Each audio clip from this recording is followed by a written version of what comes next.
राजा के द्वारा अपने सहायकों की नियुक्ति और उनसे काम लेने का ढंग। पुष्कर कहते हैं, अभिषेक हो जाने पर उत्तम राजा के लिए ये उचित है कि वो मंत्री को साथ लेकर शत्रुओं पर विजय प्राप्त करे। उसे ब्राह्मण या क्षत्रिय को, जो कुलीन और नीति शास्त्र का ज्ञाता हो, अपना सेनापति बनाना चाहिए। द्वारपाल भी नीतिज्ञ होना चाहिए। इसी प्रकार दूत को भी मृदुभाषी, अत्यंत बलवान और सामर्थ्यवान होना उचित है। राजा को पान देने वाला सेवक स्त्री या पुरुष कोई भी हो सकता है। इतना अवश्य कि उसे राजभक्त, क्लेश सहिष्णु और स्वामी का प्रिय होना चाहिए। सांधि विग्रहिक परराष्ट्र सचिव उसे बनाना चाहिए जो संधि, विग्रह, यान, आसन, द्वैधी भाव और समाश्रय, इन 6 गुणों का समय और अवसर के अनुसार उपयोग करने में निपुण हो। राजा की रक्षा करने वाला प्रहरी हमेशा हाथ में तलवार लिए रहे। सारथी सेना आदि के विषय में पूरी जानकारी रखे। रसोइयों के अध्यक्ष को राजा का हितैषी और चतुर होने के साथ ही सदा रसोई घर में उपस्थित रहना चाहिए। राज्यसभा के सदस्य धर्म के ज्ञाता हो।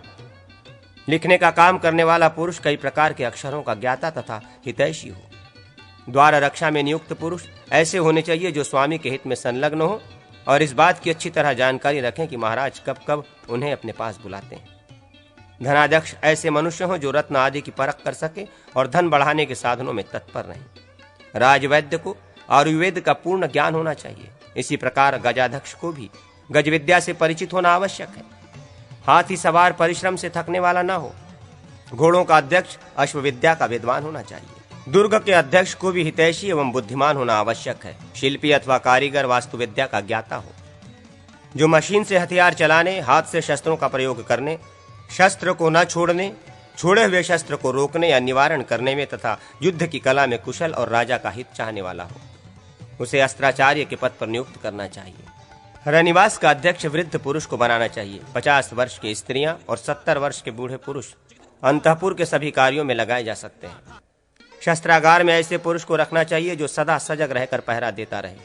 भृत्यों के कार्यों को समझकर उनके लिए तदनुकूल जीविका का प्रबंध करना उचित है। राजा को चाहिए कि वो उत्तम, मध्यम और निकृष्ट कार्यों का विचार करके उनमें से ऐसे ही पुरुषों को नियुक्त करे। पृथ्वी पर विजय चाहने वाला भूपाल हितैषी सहायकों का संग्रह करे। धर्म के कार्यों में धर्मात्मा पुरुषों को, युद्ध में शूरवीरों को और धनोपार्जन के कार्यों में अर्थ कुशल व्यक्तियों को लगावे। इस बात का ध्यान रखें कि सभी कार्यों में नियुक्त हुए पुरुष शुद्ध आचार विचार रखने वाले हों। स्त्रियों की देखभाल में नपुंसकों की नियुक्ति करें। कठोर कर्मों में तीखे स्वभाव वाले पुरुषों को लगावे। तात्पर्य ये कि राजा धर्म, अर्थ अथवा काम के साधन में जिस पुरुष को जहां के लिए शुद्ध एवं उपयोगी समझे वहीं उसकी नियुक्ति करे। निकृष्ट श्रेणी के कामों में वैसे ही पुरुषों को लगावें राजा के लिए उचित है, क्योंकि वो तरह तरह के उपायों से मनुष्यों की परीक्षा करके उन्हें यथायोग्य कार्यों में नियोजित करे। मंत्री से सलाह ले। कुछ व्यक्तियों को यथोचित वृत्ति देकर हाथियों के जंगल में तैनात करे तथा उनका पता लगाते रहने के लिए कई उत्साही अध्यक्षों को नियुक्त करे। जिसको जिस काम में निपुण देखे उसको उसी में लगावें और बाप दादों के समय से चले आते हुए भृत्यों को सभी तरह के कार्यों में नियुक्त करें। केवल उत्तराधिकारी के कार्यों में उनकी नियुक्ति नहीं करें, क्योंकि वहां वे सब के सब एक समान हैं। जो लोग दूसरे राजा के आश्रय से हटकर अपने पास शरण लेने की इच्छा से आवें, वे दुष्ट हों या साधु, उन्हें यत्नपूर्वक आश्रय दें। दुष्ट साबित होने पर उनका विश्वास न करें और उनकी जीविका वृत्ति को अपने ही अधीन रखें। जो लोग दूसरे देशों से अपने पास आए हों, उनके विषय में गुप्तचरों द्वारा सभी बातें जानकर उनका यथावत सत्कार करें। शत्रु, अग्नि, विष, सांप और तलवार एक ओर तथा दुष्ट स्वभाव वाले भृत्य दूसरी ओर, इनमें दुष्ट भृत्यों को ही अधिक भयंकर समझना चाहिए। राजा को 4 चक्षु होना उचित है, अर्थात उसे गुप्तचरों द्वारा सभी बातें देखनी, उनकी जानकारी प्राप्त करनी चाहिए। इसलिए वो हमेशा सबकी देखभाल के लिए गुप्तचर तैनात किए रहे। गुप्तचर ऐसे हों जिन्हें दूसरे लोग पहचानते न हो, जिनका स्वभाव शांत एवं कोमल हो तथा जो परस्पर एक दूसरे से भी अपरिचित हो। उनमें कोई वैश्य के रूप में हो, कोई मंत्र तंत्र में कुशल, कोई ज्योतिषी, कोई वैद्य, कोई सन्यास वेशधारी और कोई बलाबल का विचार करने वाले व्यक्ति के रूप में हो। राजा को चाहिए कि किसी एक गुप्तचर की बात पर विश्वास न करे। जब बहुतों के मुख से एक ही तरह की बात सुने तभी उसे विश्वसनीय समझे। भृत्यों के हृदय में राजा के प्रति अनुराग है या विरक्ति, किस मनुष्य में कौन से गुण तथा अवगुण है, कौन शुभ चिंतक है और कौन अशुभ चाहने वाला, अपने भृत्य वर्ग को वश में रखने के लिए राजा को ये सभी बातें जाननी चाहिए। वह ऐसा कर्म करे जो राजा का अनुराग बढ़ाने वाला हो, जिससे लोगों के मन में विरक्ति हो। ऐसा कोई काम न करे। प्रजा का अनुराग बढ़ाने वाली लक्ष्मी से युक्त राजा ही वास्तव में राजा है। वो सब लोगों का रंजन करने, उनकी प्रसन्नता बढ़ाने के कारण ही राजा कहलाता है। अनुजीवियों का राजा के प्रति कर्तव्य का वर्णन। भृत्य को राजा की आज्ञा का उसी प्रकार पालन करना चाहिए जैसे शिष्य गुरु की और साध्वी स्त्रियां अपने पति की आज्ञा का पालन करती हैं। राजा की बात पर कभी आक्षेप न करें, सदा ही उसके अनुकूल और प्रिय वचन बोलें। यदि कोई हित की बात बतानी हो और वो सुनने में अप्रिय हो तो उसे एकांत में राजा से कहना चाहिए। किसी आय के काम में नियुक्त होने पर राजकीय धन का अपहरण न करें। राजा के सम्मान की उपेक्षा न करें। उसकी वेशभूषा और बोलचाल की नकल करना उचित नहीं है। अंतःपुर के सेवकों के अध्यक्ष का कर्तव्य है कि वो ऐसे पुरुषों के साथ न बैठे जिनका राजा के साथ वैर हो तथा जो राज दरबार से अपमान पूर्वक निकाले गए हों। भृत्य को राजा की गुप्त बातों को दूसरों पर प्रकट नहीं करना चाहिए। अपनी कोई कुशलता दिखाकर राजा को विशेष सम्मानित एवं प्रसन्न करना चाहिए।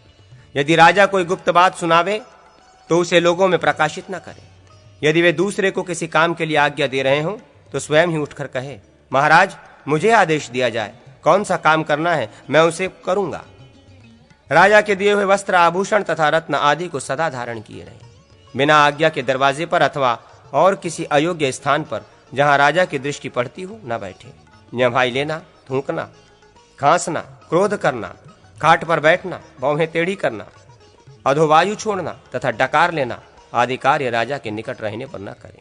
उनके सामने अपना गुण प्रकट करने के लिए दूसरों को ही युक्ति पूर्वक नियुक्त करें। शठता, लोलुपता, चुगली, नास्तिकता, नीचता तथा चपलता, इन दोषों का राज सेवकों को सदा त्याग करना चाहिए। पहले स्वयं प्रयत्न करके अपने में वेद विद्या एवं शिल्प कला की योग्यता का संपादन करें। उसके बाद अपना धन बढ़ाने की चेष्टा करने वाले पुरुष को अभ्युदय के लिए राजा की सेवा में प्रवृत्त होना चाहिए। उनके प्रिय पुत्र एवं मंत्रियों को सदा नमस्कार करना उचित है।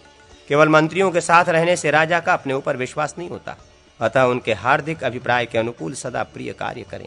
राजा के स्वभाव को समझने वाले पुरुष के लिए उचित है कि वो विरक्त राजा को त्याग दे और अनुरक्त राजा से ही आजीविका प्राप्त करने की चेष्टा करे।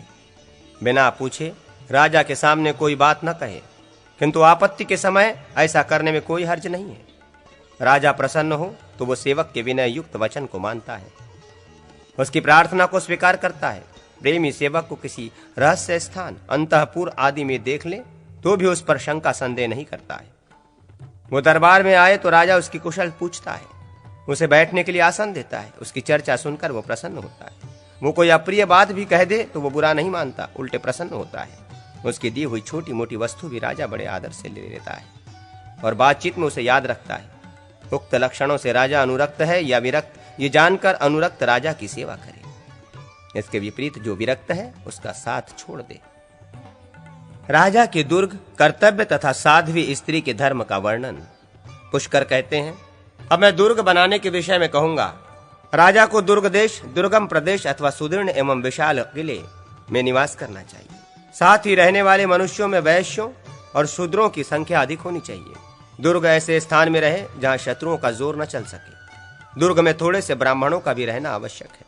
राजा के रहने के लिए वही देश श्रेष्ठ माना गया है जहां बहुत से काम करने वाले लोग, किसान, मजदूर रहते हों, जहां पानी के लिए वर्षा की राह नहीं देखनी पड़ती हो, नदी, तालाब आदि से ही पर्याप्त जल प्राप्त होता रहता हो, जहां शत्रु पीड़ा न दे सके, जो फल फूल और धन धान्य से संपन्न हो, जहां शत्रु सेना की गति न हो सके और सर्प तथा लुटेरों का भी भय न हो। बलवान राजा को निम्नांकित 6 प्रकार के दुर्गों में से किसी एक का आश्रय लेकर निवास करना चाहिए। भृगुनंदन, धन्वदुर्ग, महिदुर्ग, नरदुर्ग, वृक्ष दुर्ग, जल दुर्ग और पर्वत दुर्ग, ये ही 6 प्रकार के दुर्ग हैं। इनमें पर्वत दुर्ग सबसे उत्तम है। वह शत्रुओं के लिए अमेध और रिपुवर्ग का भेदन करने वाला है। दुर्ग ही राजा का पुरिया नगर है। वहां हाट बाजार तथा देव मंदिर आदि का होना आवश्यक है, जिसके चारों ओर यंत्र लगे हों, जो अस्त्र शस्त्रों से भरा हो, जहां जल का सुपास हो तथा जिसके सब ओर पानी से भरी खाइयां हो, वो दुर्ग उत्तम माना गया है। अब मैं राजा की रक्षा के विषय में कुछ निवेदन करूंगा। राजा पृथ्वी का पालन करने वाला है, अतः विष आदि से उसकी रक्षा करनी चाहिए। शीर्ष वृक्ष की जड़, छाल, पत्ता, फूल और फल, इन 5 अंगों को गोमूत्र में पीसकर सेवन करने से विष का निवारण होता है। शतावरी, गुंडोची और चौराई विष का नाश करने वाली है। कुशातक्की, कड़वी तरोई, कलहारी, करियारी, ब्राह्मी, चित्रपटोलिका, कड़वी पपूरी, मंडुकपर्णी, ब्राह्मी का एक भेद, वाराही कंद, आंवला, आनंदक, भांग और सोमराजी, बकुची, ये दवाएं विष दूर करने वाली हैं। विष नाशक माणिक्य और मोती आदि रत्न भी विष का निवारण करने वाले हैं। राजा को वास्तु के लक्षणों से युक्त दुर्ग में रहकर देवताओं का पूजन, प्रजा का पालन, दुष्टों का दमन तथा दान करना चाहिए। देवता के धन आदि का अपहरण करने से राजा को एक कल्प तक नरक में रहना पड़ता है। उसे देव पूजा में तत्पर रहकर देव मंदिरों का निर्माण कराना चाहिए। देवालयों की रक्षा और देवताओं की स्थापना भी राजा का कर्तव्य है। देव विग्रह मिट्टी का भी बनाया जाता है। मिट्टी से काठ, काठ से ईंट का, ईंट से पत्थर का और पत्थर से सोने का तथा रत्न का बना हुआ विग्रह पवित्र माना गया है। प्रसन्नता पूर्वक देव मंदिर बनवाने वाले पुरुष को भोग और मोक्ष की प्राप्ति होती है। देव मंदिर में चित्र बनवाने, गाने बजाने आदि का प्रबंध करने, दर्शनीय वस्तुओं का दान दें तथा तेल, घी, मधु और दूध आदि से देवता को नहलावे तो मनुष्य स्वर्गलोक में जाता है। ब्राह्मणों का पालन और सम्मान करे, उनका धन न छीने। यदि राजा ब्राह्मण का एक सोना, एक गौवा अथवा एक अंगुल जमीन भी छीन लेता है तो उसे महाप्रलय होने तक नरक में डूबे रहना पड़ता है। ब्राह्मण सब प्रकार के पापों में प्रवृत्त तथा दुराचारी हो तो भी उससे द्वेष नहीं करना चाहिए। ब्राह्मण की हत्या से बढ़कर भारी पाप दूसरा कोई नहीं है।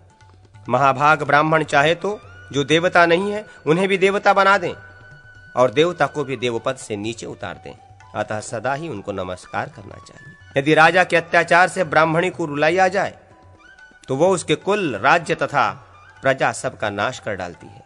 इसलिए धर्मपरायण राजा को उचित है कि वो साध्वी स्त्रियों का पालन करे। स्त्री को घर के कामकाज में चतुर और प्रसन्न होना चाहिए। वो घर के प्रत्येक सामान को साफ सुथरा रखे, खर्च करने में खुले हाथ वाली ना हो। कन्या को उसका पिता जिसे दान कर दे वही उसका पति है। अपने पति की उसे सदा सेवा करनी चाहिए। स्वामी की मृत्यु हो जाने पर ब्रह्मचर्य का पालन करने वाली स्त्री स्वर्गलोक को जाती है। वो दूसरे के घर में रहना पसंद न करे और लड़ाई झगड़े से दूर रहे। जिसका पति परदेश में हो वो स्त्री श्रृंगार न करे, सदा अपने स्वामी के हित चिंतन में लगी रहकर देवताओं की आराधना करे। केवल मंगल के लिए सौभाग्य चिन्ह के रूप में 2 आभूषण धारण किए रहे। जो स्त्री स्वामी के मरने पर उसके साथ ही चिता की आग में प्रवेश कर जाती है उसे भी स्वर्गलोक की प्राप्ति होती है। लक्ष्मी की पूजा और घर की सफाई आदि रखना गृहिणी का मुख्य कार्य है। कार्तिक की द्वादशी को विष्णु की पूजा करके बछड़े सहित गौ का दान करना चाहिए। सावित्री ने अपने सदाचार और व्रत के प्रभाव से पति की मृत्यु से रक्षा की थी। मार्गशीर्ष शुक्ला सप्तमी को सूर्य की पूजा करने से स्त्री को पुत्रों की प्राप्ति होती है। इसमें तनिक भी अन्यथा विचार करने की आवश्यकता नहीं।